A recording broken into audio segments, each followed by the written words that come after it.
Welcome back to Free Speech Nation with me, Andrew Doyle. Complaints about BBC impartiality are nothing new.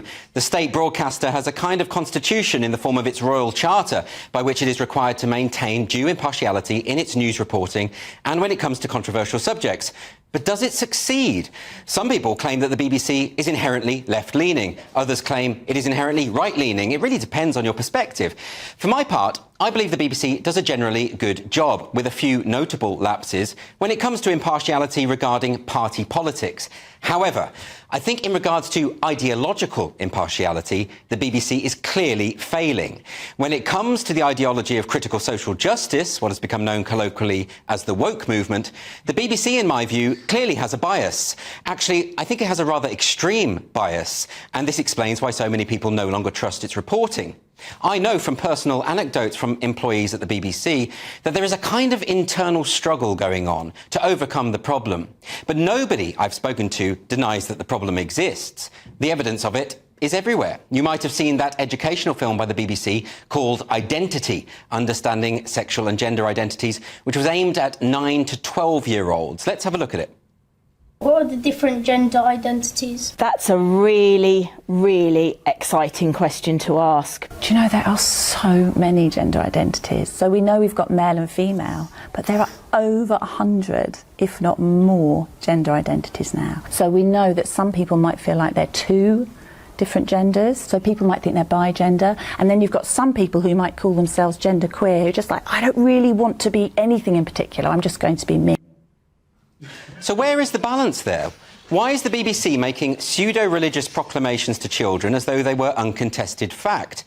The BBC News website also routinely publishes items about male rapists, murderers and sex offenders, but misreports them as being female. You might recall a news story last December on the BBC with the headline, "Predatory woman who incited man to abuse child for jailed." Now, at no point in this article does the writer tell you that the predator in question is a man. You have to rely on the evidence of your own eyes to get to the truth. This is not journalism, it's propaganda.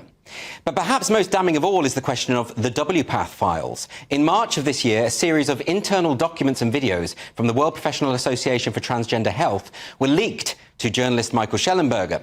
As Mia Hughes' report for the Environmental Progress think tank revealed, these leaks showed that members of the world's leading global authority in gender treatment were engaging in medical malpractice. There are messages proving that surgeons and therapists are aware that a significant proportion of young people referred to gender clinicians suffer from mental health problems. They reveal that some specialists associated with WPATH are proceeding with treatment in the knowledge that no consent has been secured from either the children or those responsible for their well-being. And they have also withheld from patients details of potential lifelong complications, or continued down this path knowing that the children do not understand the implications. Now that is a huge story. It's probably the biggest medical scandal of the century. This is why I covered it in a 2-hour special of Free Speech Nation. And yet, if you search for the WPATH files on the BBC News website, what do you get? Precisely nothing. In fact, in the 24 hours after this major story broke, here are some of the stories that the BBC did report on. Colin Firth's wet shirt from Pride and Prejudice on sale, University of Essex campus cat honoured with statue, recycling bin shake-up for Highland households, Winchester Park and Ride buses to run on vegetable oil, more beavers released in Craigorms National Park. Now, all of these stories were apparently far more important than a global authority in medicine sanctioning the experimental treatment and irreversible surgery on children who were unable to consent. But you know, why talk about that when you can focus on beavers and recycling bins? 4 months later, and there's still no mention of the WPATH files on the BBC News' website, in spite of repeated efforts by campaigners to get them to pay attention and just mention it. It's as though it just didn't happen. But surely that would change this week, wouldn't it? Because news broke that staff in the office of Rachel Levine, the Assistant Secretary for Health at the Department of Health of the Biden administration, allegedly put pressure on WPATH and pushed for the removal of trans surgery age restrictions. And the draft guidelines had intended to lower the age minimums to 14 for hormonal treatments, 15 for mastectomies, 16 for breast augmentation and 17 for genital surgery. But when version 8 of the WPATH Standards of Care came out, there were no age restrictions at all. In fact, this scandal of Rachel Levine's office allegedly influencing the WPATH standards of care is so huge that the White House has put out a statement this week saying they oppose all surgery for minors who identify as trans. So given the White House's statement and the severity of the allegations, surely the BBC would report on it. But no, they haven't. Not a peep. Another important news story completely memory holed. Is it a coincidence that these stories might threaten the very ideology that the BBC seems to be promoting? It's difficult to see what other conclusion we could possibly reach.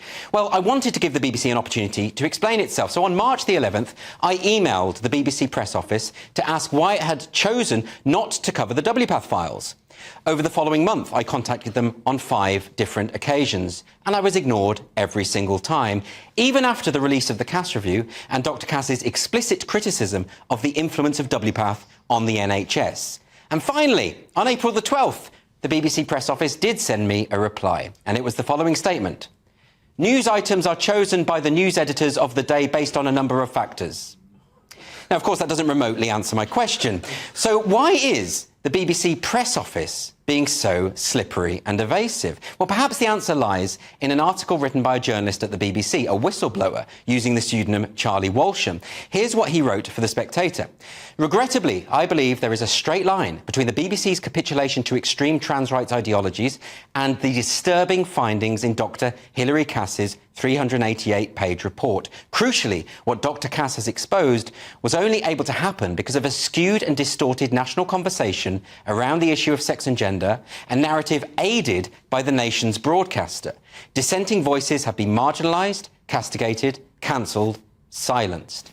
The article goes on to provide a litany of examples of how the BBC has covered up stories or silenced those within the organisation who wish to expose the truth. And in a follow-up article, Walsham wrote about how, since he blew the whistle, BBC employees were trying to identify him and get him fired.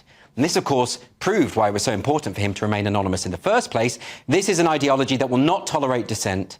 And unfortunately, it looks very much as though it has fully infected the BBC. Well, I thought I'd give the BBC one more chance to respond, so I emailed yesterday with a series of questions. I asked why, still to this date, they haven't covered the WPATH files. Here was their answer. News items are chosen by the news editors of the day based on a number of factors. So, just the same non-reply as before. Perhaps that's the only sentence they know how to write. Now, all of this is very reminiscent of the no-debate approach adopted by Stonewall since around 2015. And, of course, the Nolan Investigates podcast in 2021 revealed that Stonewall has a huge influence on BBC policy, in spite of former CEO of Stonewall, Nancy Kelly's claim that the charity didn't have any influence at all. Somebody is not telling the truth here. And when a number of articles appeared in the national press which questioned Stonewall's recent ideological shift, including one by Matthew Parris, who was one of Stonewall's co-founders, the official Stonewall Twitter account retorted with, "You okay, hun?" Now, that is the kind of thing I expect from Stonewall, but I have higher expectations from the BBC.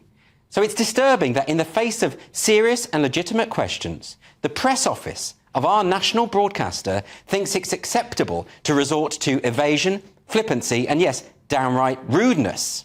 Well, I'd like to extend an open invitation to anyone from the BBC press office to appear on this show at any time. I'd be really keen to hear their side of the story. I think the British public deserves to know why its state broadcaster behaves as it does. There should be an inquiry. There are many theories. BBC insiders have told me that it's partly down to LGBT staff networks who consistently attempt to influence the decisions of editors. And as we know, activists of this kind can be very intimidating. So is that the reason? Or perhaps it's to do with the fact that the BBC has what they call an identity unit, which provides correspondents to appear on programmes and gathers news on behalf of the channel. Is the identity unit exerting undue influence when it comes to these contentious topics? Well, we won't know because they won't answer the questions. In fact, the very existence of an identity unit does seem to suggest ideological capture. I mean, who else has such units? What function do they serve? The BBC says it wants to make cuts, so why don't they start there? By eliminating the identity unit, the BBC could simultaneously fulfil 2 of its objectives. It could save money and it could make itself less biased. I want the BBC to do better. I believe it's an important institution, which is why I think it needs to be held to account for these failings. For all its efforts to remain impartial on party politics, it's absolutely clear by now that it cannot do so when it comes to ideology. Like Stonewall, it can't even answer basic questions anymore. It's just putting its fingers into its ears.